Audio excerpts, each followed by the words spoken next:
order to implement other data structures, as well as they are used in day-to-day implementations of many softwares as well. Python is by far one of the easiest languages to learn, and so we'll use Python to implement linked list, and we'll also understand what linked list means. Let's take a look at the agenda for the session. We'll begin by taking a look at what are data structures. Data structures are one of the most fundamental concepts that we need to understand when we're trying to implement any sort of software that we wish to use. They are so important, in fact, that many of the universities, their curriculum focuses heavily on data structures. It's an important concept in computer science and software engineering, and it allows us to build better software. So we'll understand what that means. And since linked list is a kind of data structure, it's an important concept for us to understand as well. Then there comes the concept of linked list, which is what is linked list. We'll try and understand what a linked list is from the perspective of a developer. We'll try and get a better understanding of what makes linked list different from other data structures, and why would you wish to implement linked list. Then we'll take a look at the benefits of using linked list. Since we have been using linked list for a long period of time in many of the applications that we use without even understanding whether we are using it or not, we'll try and get an understanding of what the benefits of using linked list might be. There could be several benefits as well, which we'll take a look at as we go along. Linked list also form the basis of other data structures, so that's really important for us to know. Then we'll take a look at a comparison between lists and linked list. It's going to be a short comparison in which we'll be taking a look at when to use list and when to use linked list. So lists are a basic data structure in Python, and linked list can be used instead of lists in many scenarios. So we'll see when to use which.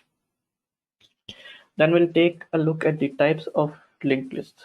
Linked list is quite a versatile programming concept.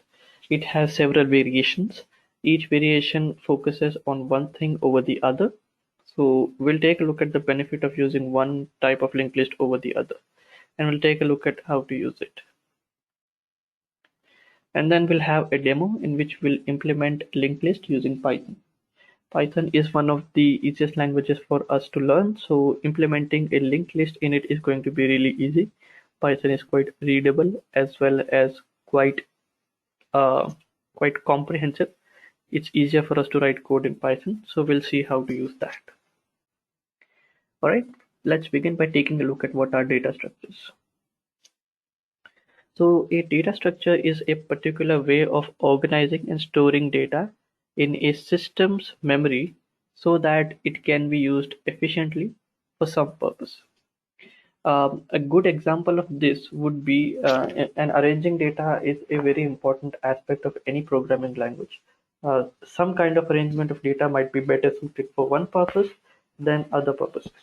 To give you a more concrete example, if I were to give you a few numbers, let's say from 1 to 10, let's say I were to give you 10 numbers of any, I were to give you 10 numbers, and those 10 numbers were given on a card. All of those cards were placed face down in front of you, and you had the option of arranging them in any way possible by looking at their value. Then I would ask you to check for a particular number to be existing in one of the cards. So if I were to say, okay, check whether 10 exists in one of those cards, what you could do is, if you had arranged them all in a linear fashion in a random order, you can just take a look at each card and see whether or not it contains the number 10. So that's easier for you to do for 10 numbers, but let's say that the scale increases, and now you need to do that for 100 numbers, for 1000 numbers, for million numbers, and for even billion numbers. That is going to be really time consuming. On the other hand, if you had stored it in a different way, let's say that you had stored it in a way in which when you get the data, what you do is you first take one card, see if it is what the number of the card is, place it someplace, then take the other card and see whether or not it's smaller or larger than the card you had previously taken. If it's smaller, you put it on its left hand side a little below, and if the card is larger, then you put it on the right hand side, and you keep doing it again and again and again. This forms kind of a tree like structure in which a card is at the top, all the numbers smaller than the card is on the left hand side, all the numbers on larger than the number on the top is on this right hand side, and this rule is followed on for all the cards. So if you have many cards, this will be followed for all of them. Then I can come along and say, for the 10 million numbers that I have given you, tell me if the number 15 is in those. What you can do is take a look at the card right at the top.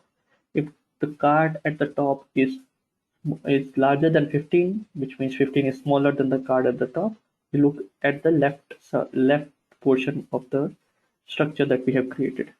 On the other hand, if it's larger, then you look at the right portion, and you keep repeating the step. Each step is going to cut down half of the tree for you, so you don't have to worry about that. So this is what's called a tree data structure in essence, and this is specifically called a binary search tree. And the technique we're using inside it is called a binary search algorithm. Basically, if you have data that is sorted in a particular order, you have the ability to look at the data that's right in the middle of the deck, figure out what the number is. If the number you are looking for is smaller than the number, then you have to discard everything that comes after that card, the middle card that you have chosen. If it's larger than the number, then discard this and everything that comes before it. And you keep doing it again and again and again, and you will eventually get to the card that you choose in a very few number of steps. In fact, the number of steps is different from linear to logarithmic scale. So it's quite different. So this is one of the ways that storing data in a particular way can help you. Similarly, you can, if you wish to grade a few papers, you can store them in a stack that's easier for you to deal with. And if you're trying to manage a few people getting through and doing things in an orderly fashion, you can store them in a queue. Similar concepts are carried over to data structures as well. Right, let's take a look at what is a linked list. So a linked list is a linear data structure. Now, a linear data structure basically means that data inside this data structure is stored in a linear fashion. Linearity basically means that there is an order. One data point comes after the next data point, and that comes after the next data point. So this is how linear data structures work. The most common and famous example of a linear data structure is an array or a list in Python. If you have used other languages such as Java and C++, then you are using arrays, and those are linear data structures as well. So each element or node in a linked list, and node is a term that we use to define a particular data point in our data structure, which is linked list. So node contains two things, or two pieces of information: the value that we want it to hold and a reference or a pointer to the next element. Now that pointer could point to the next element if there is one. If there is no next element, it points to none in Python. None basically refers to an absence of value. So this piece of information comes in handy, which we will take a look at when we're implementing the linked list. So as you can see that a linked list, we use node. Now node is one way to refer to what we are describing. You can use other terminologies such as elements or any other thing, but node is what the community has settled down on. That's the keyword here, and it uses reference or pointer for the next element. Now the reason why we're using the word reference and pointer is because depending on the language you call them different things. In Java and in Python you use reference, which basically means you ask for the address of an object in memory, and it will be given to you by the runtime environment. On the other hand, in languages where you get to manipulate the raw internal memory of a system, such as C++ and other languages, you can use pointers. Pointers also allow you to do arithmetic on the addresses, where you can add a few things and get the next address. But that's not possible in references. In any case, you can implement these data structures in any language that you desire, whether it's Python, whether it's Java, whether it's C++, whether it's any other language. You can use them in all of those, right? So let's take a look at the benefits of using linked list. So a linked list, using a linked list has several benefits. The first one is that it is dynamically sized. A dynamically sized linked list basically means that it is a list in which you can add as much data as you can, or as many nodes as you want to, as long as there is space in memory for you. Now you might be wondering that that's also the case with arrays or lists in Python, and we'll get to that in a moment. But since lists are also dynamically sized, there is one tiny bit of problem with lists that we'll discuss later on. But the important aspect is that they are dynamically sized.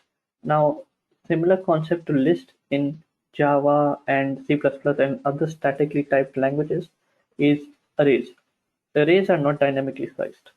They cannot be sized dynamically. They only have one type, and you cannot add more data to it after a certain point. You have to define the capacity of an array when you're declaring it and when you're instantiating it. In C++ and Java, if you have created an array that can hold 10 memory items, you can't add 11th one. That would be considered an illegal operation, and that would cause your program to crash. Just know what the error is and how you can use linked list to solve those errors. Arrays are not bad; they are used for specific purposes. And if you want to only store 10 memories, then using a linked list is just an overkill. So understand the problem and then use it. In any case, linked list can be dynamically sized. It allows for faster insertion operations. So let's compare it to other data structures such as arrays, as that's the only one we know right now. In an array, we have, let's say we have 1,000,000 elements, and I want to add something right at the beginning of the array. Even though it might be dynamically sized, what I would have to do is assign, firstly grow the size of the array. So from 1,000,000, it should now be able to store 101,000,001 element. Then I have to shift all the elements one place back. So the element that was at the uh, uh, that was at the millionth place now needs to go to the million and first place, and that way we need to shift all the elements available. And then all I have to do is rewrite the element that is the 0th index at the beginning. Similarly, if I had to do the same thing for any other place in my array, such as the 10th index, 15th index, 17th index, I would have to do the same kind of process. Just I would have to stop at the 10th index and not go till the end. Now that's useful, but as you can see, it's quite inefficient. I just want to add one element at the beginning. That's not what I want to do. So in linked list, you can do it quite easily. Since in linked list, all you have to do is just create a pointer, point its next pointer or reference, store the next reference to the beginning of the list, and point the pointer that's pointing at the beginning of the list to the current pointer. It might look sound very typical, but don't worry, we'll take a look at that in the demo. So you don't have to worry about that. But that's the way it works. So this is why insertions are much faster in linked lists. This is why linked lists are preferred in situations where we have data that is being dynamically added. So we need to figure out where we want to add it and how we can do that. Next, let's take a look at faster deletion. So again, it's the same problem. If I wish to delete 10 elements from my array at random points, and I want to shrink the array, now I have to firstly remove one element, shrink the array from the back, then do the same thing again and again and again. That is also quite inefficient. In linked list, all I have to do is just make sure that there are no dangling pointers. That means that if I'm removing an array, or I'm removing a node, I just want to make sure that the node that is occurring previous to the current node and the node that is occurring next to the next node are connected to each other. That's the only thing that I need to take care of. Other than that, we just have to remove the data. The rest all will be managed by my either the garbage collector, or it's something that I would have to take care of on my own. Now, again, depending on how you are implementing these structures, you can implement them in several different ways, but it generally leads to a faster deletion time. Then comes memory utilization. Now, many data structures need contiguous blocks of memory. In linked list, you don't need continuous blocks of memory. So, for instance, if I want to store 10 million data points or 10 million nodes of linked list, I just need to find 10 million small patches of memory where I can store my linked list item, and the rest I can just point to the memory address of the next element in each of the node, and it will work just fine. On the other hand, the memory utilization is not going to be great in arrays, because in arrays we have a lot of we need to have contiguous blocks of memory. This is how arrays are implemented underneath the hood. This is also why we need to define a fixed size right at the beginning, because it's more efficient that way. So when we have an array and we want 10 million data points, what we need to do is we need to firstly find out a block of memory in which I can store 10 million data points, and assign that block of memory, that block of contiguous memory, to my program, so that it can add 10 million arrays, 10 million indexes inside my arrays, inside my memory. Now, that's easier for us to do, but it causes a lot of overhead for on our memories part, because let's say that there are few patches of memory that can store 2 million, 4 million, and 4 million again. Now, for our memory to be able to be used by arrays, our computer or our operating system would have to defragment the memory, which basically means just rearrange the memory in such a way that all the empty space is patched at the bottom, so we can easily use this again. That takes a lot of time and could hang our computer and could lead to degradation in our computer's performance and speed.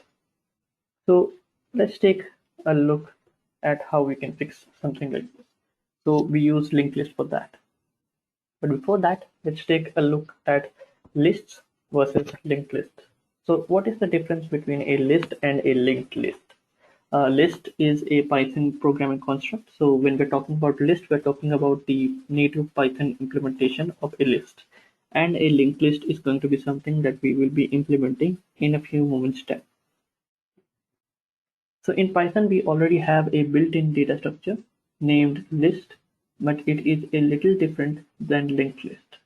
So although it might seem that the internal implementation of Python's list might be the same as linked list, mainly because we are using dynamically sized linear data structures, there's some key differences. A list is stored as a contiguous block of memory, while a linked list is stored as a bunch of nodes scattered around memory connected to each other. So if you want to store some small pieces of data, then you can use lists. But if you are going to store a large bunch of data and you need to be able to dynamically size it and want to add and remove data continuously from it, then you can use, instead of using list, you can use linked list. Linked list is much more efficient for that purpose. You can use lists for that as well, but the memory consumption is going to be high and it's going to lead a degradation of performance. So it's up to you which one you use. You just need to understand how to use, or in which situation to use which one. Both these are tools. Understanding which tool to use when is going to be really going to be the key to building good software. So now let's take a look at the types of linked list. So there are many types of linked list. Since linked list is a very versatile language, we are going to mention only three of the most used types of linked list, but you can use other kinds of linked list as well. The first one is simply linked list. In a single linked list, we only share a single reference to the next one. So basically what it means is that we have a data point that contains, or a node that contains some data and reference to the next element. If I go to the next element, I can't go back to the previous element. There is no dual connection. It's just a single line of traversal. So this is what a single linked list is. Then comes doubly linked list. In a doubly linked list, we have both pointer to go from current to the next node and from the current to the previous node. So that way we can traverse both front and back in our data structure. So these are two different kinds of data structures. And then there's circular linked list, in which the last element of my node is going to point to the first element, so that we have a circular linked list. Instead of storing it in a linear fashion in which we have the beginning and the end, we have, instead of having a beginning and the end, we have a circular structure. Now, all of these can be used for their own purposes. In single linked list, we use data structures to implement a single data point. These are called nodes. The main important aspect that is different from singly and doubly is the memory usage. The memory usage of the doubly linked list is going to be significantly more because it's storing 3 pieces of information, not 2. Whereas in singly linked list, you're only going to be storing the data and the reference to the next element or next node. So that's the thing. Now, another thing is that they are used in different things. So singly linked list can be used in the back and forth feature. It can be used to develop stacks, which can be used to develop the forward and backward features in web browser. So when you visit a browser, then you go forward, then you go backward, then you go to another address, then you go backward, and then you go forward. All of this is implemented by singly linked list, and it's quite easy to do it with doubly linked list. In singly linked list, it's a little difficult, but it could be done if you do it using stacks. On the other hand, in doubly linked list, you can perform many different kinds of things as well. And circular linked list can be used for developing caches, something that is called LRU, or least recently used cache. And that's one of the most important implementations of circular linked list. So you can use it that way. And you can implement circular linked list using singly and doubly linked list, which basically means using single link or double links. Double links means something that points to both the current next node and the previous node as well. So you can use it that way as well. Now let's take a look at a demo of implementing linked list in Python. So as promised, I have a Jupyter notebook, and here I'm going to implement the linked list. So you don't have to worry about how I'm going to do it. Just follow along with the code. If you have Jupyter notebook with you, you can do it quite easily. So Jupyter Notebook is not really necessary in this case. You can also write the code inside a simple Python file and then run it. I'm using Jupyter Notebook because it's easier for me to show how things are being implemented. Since we need a node, the first thing I'm going to do is implement a node. So just create a class, call it node. That node class needs to have a constructor. In Python, a constructor is called an initializing method. Call it self. In the self method, inside the self, after the self keyword, I need some data and the next pointer, next, should be pointing to null. As you can see in Jupyter Notebook, this is highlighted as green because next is a keyword in Python. In case you don't wish to use the next keyword, you can use something else, some other keyword that makes sense. I'm going to use it here. It doesn't really make much difference here, but you can use it for something else as well. And by default, it's none. So if there is no other point that is given to us, it's going to be next. So now all I have to do is just give it some data. And also I can use the data to be none as well. So it just doesn't contain any data. And now self dot data is equals to data, and self dot next is equals to next, and that is done. So that's our node class. This is what is going to contain a single data point. If I run this, I don't see any error. If I were to create a new data, let's me call it n1, and I don't do anything, press n1 dot data, run it, doesn't print anything. If I press n1 dot next, doesn't print anything. On the other hand, if I were to pass in 1 and if I were to print n1 dot data, it contains 1. And if I were to pass in as the next element a new node with the value of 2, this is 1, n1 dot next would give me the address, and I want the data here, and that's no. And I can do the same thing again and again. So here after this I can do it node 3. This is what it looks like, and I can go to the next element and it's this. So it's quite easy to use it that way, but we want to do it in a little more efficient manner. So all I can do is I can implement it using a linked list.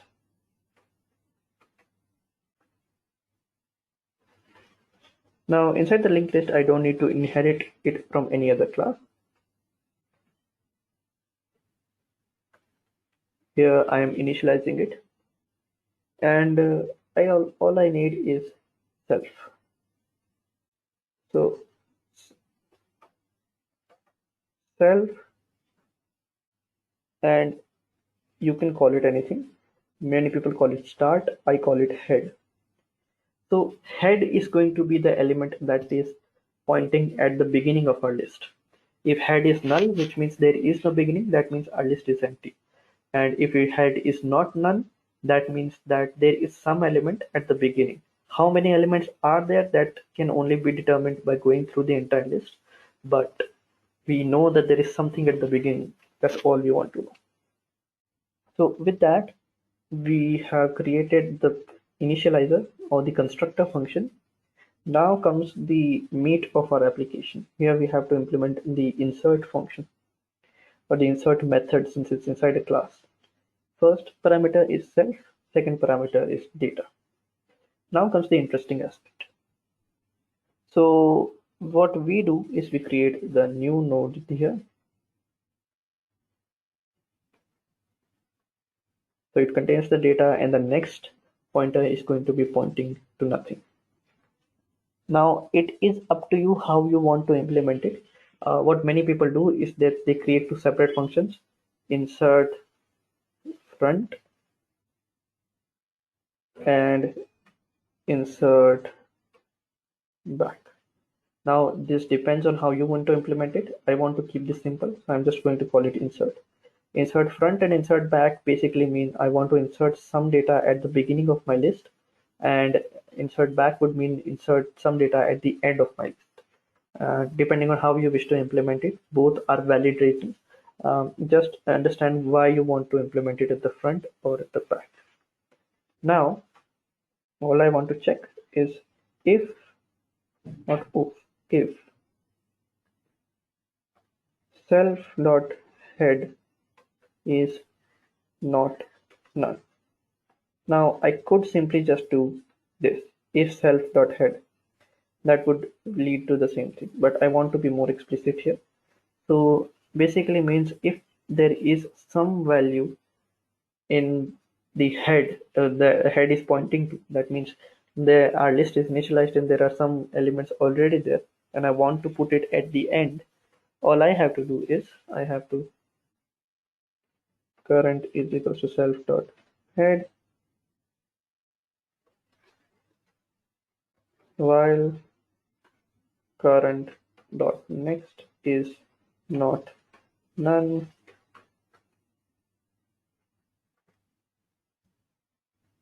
So all I'm checking is, so I'm going to go to the next element till I don't reach the end. So right at the beginning of the end, which I'll show you, current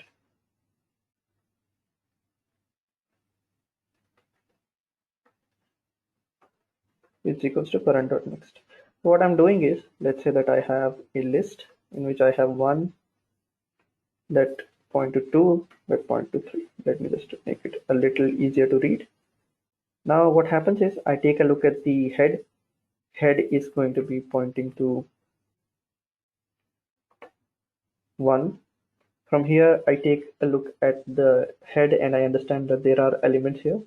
So I assign this to current, which is here, and then I keep checking, does it have any next element?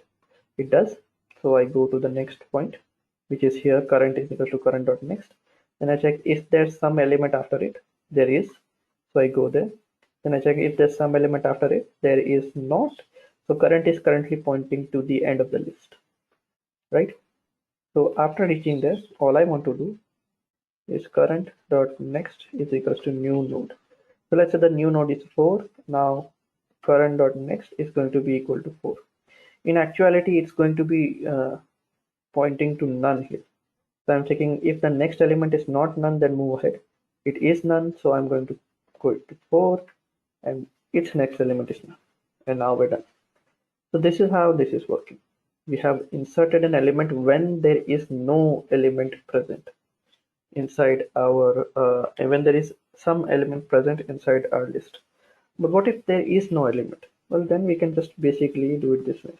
Self.head is equals to new node, and we're done.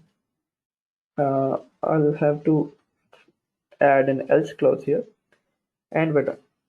So we have created the insert function. Now insertion is fine, but what if we want to print the list? That is where we come here. So def print list, and I don't need any argument other than self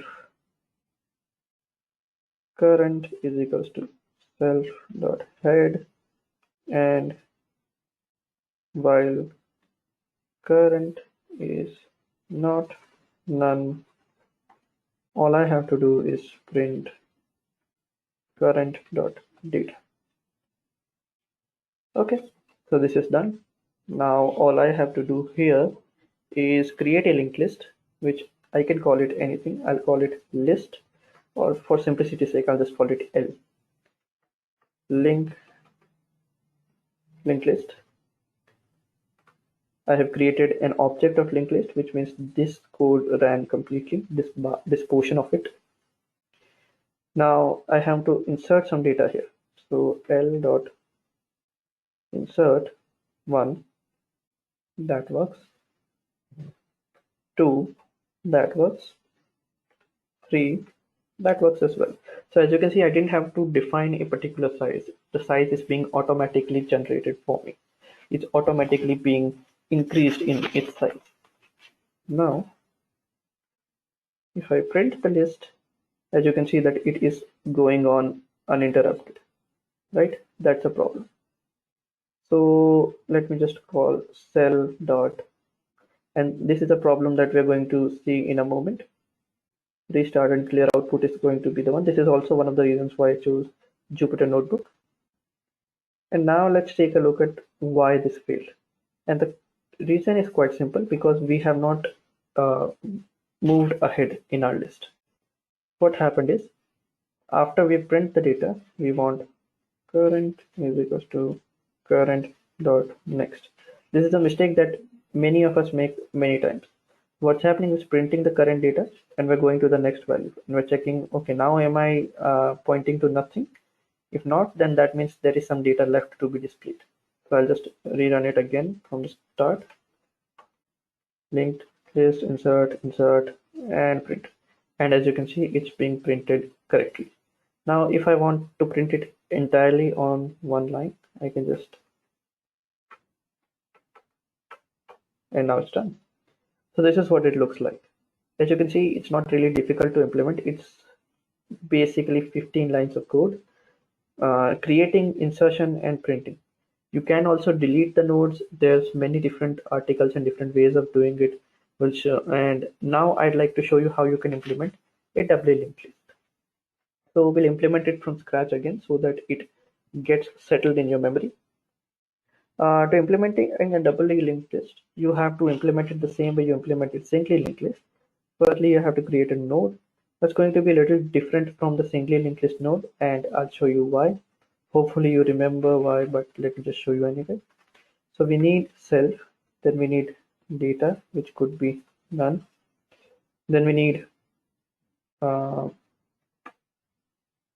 the next pointer, which is by default none. And then finally, we need a previous pointer, which is going to be equal to none as well. And this is the crucial bit of difference. We didn't have this earlier.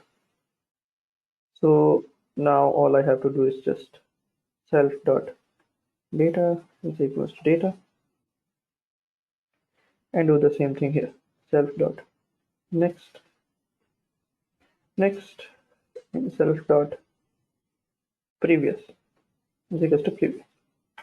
Run this. This is working. Now let's just check if it's working correctly before moving ahead. Node data is 1.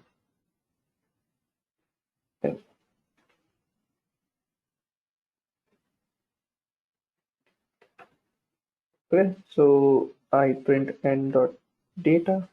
This is what it prints.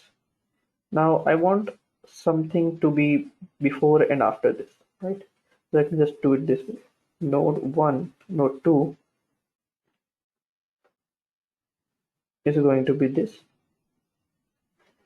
Or we can do it this way. We can create 3 nodes.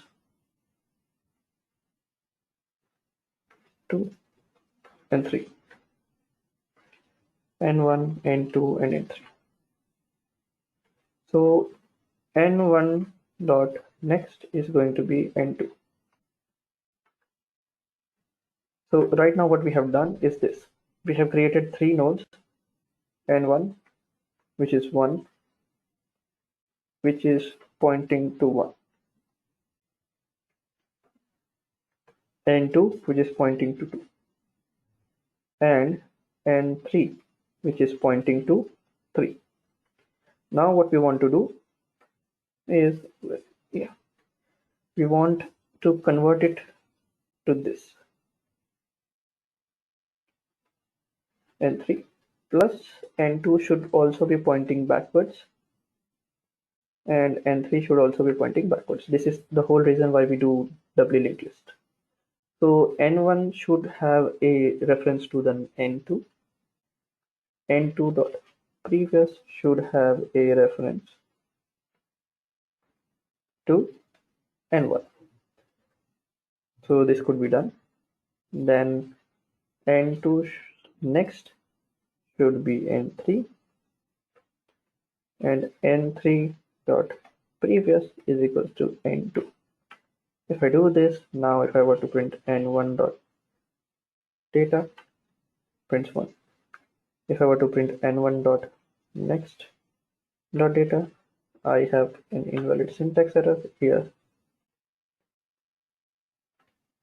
N3. Now if I were to do it, if I want to go a step back, I can just do previous, it should print 2. And again, I try to go previous, it should print 1. That's how that looks like. Now if I were to do this, here's if I want to implement it in a doubly linked list, all I have to do is type class doubly linked list, def init, we pass in self, and that's about it what we need to pass in. The implementation is going to be quite similar. It's just going to be one piece of difference which I will highlight. By default it's not pointing to anything, so it is working. Def insert. To insert something, what we need is the reference to self and some data. So all we have to do, if self.head is not none, which means that there is some value in self.head, then all we have to do is, firstly we have to create a new node as we had done earlier with the data. And now if there are some values, first we have to get to the end of the data. So current is equals to self.head, while current dot next is not none. Current is equals to current dot next, and we keep doing that. Once we reach till the end, we make current dot next to be equal to new node, and now comes the new bit. New node dot previous is equals to current. So what happens is, let me just visualize it for you. As we had done earlier, let me just use this. So we have the first node, which is head. It is pointing to 1, let's say, which is pointing to 2, which is also pointing backwards, right? And now we are here. The next of 2 is pointing to none thus far. We create a new element, which is 3. So we go here, we remove it with 3, and we create the previous pointer to be pointing to 2. This is what we're doing, right? So it's easy to understand, and this is, we can do it very easily. But if there is no element, then basically all we have to do is self dot head equals to new node. Quite simply the same code that we had earlier.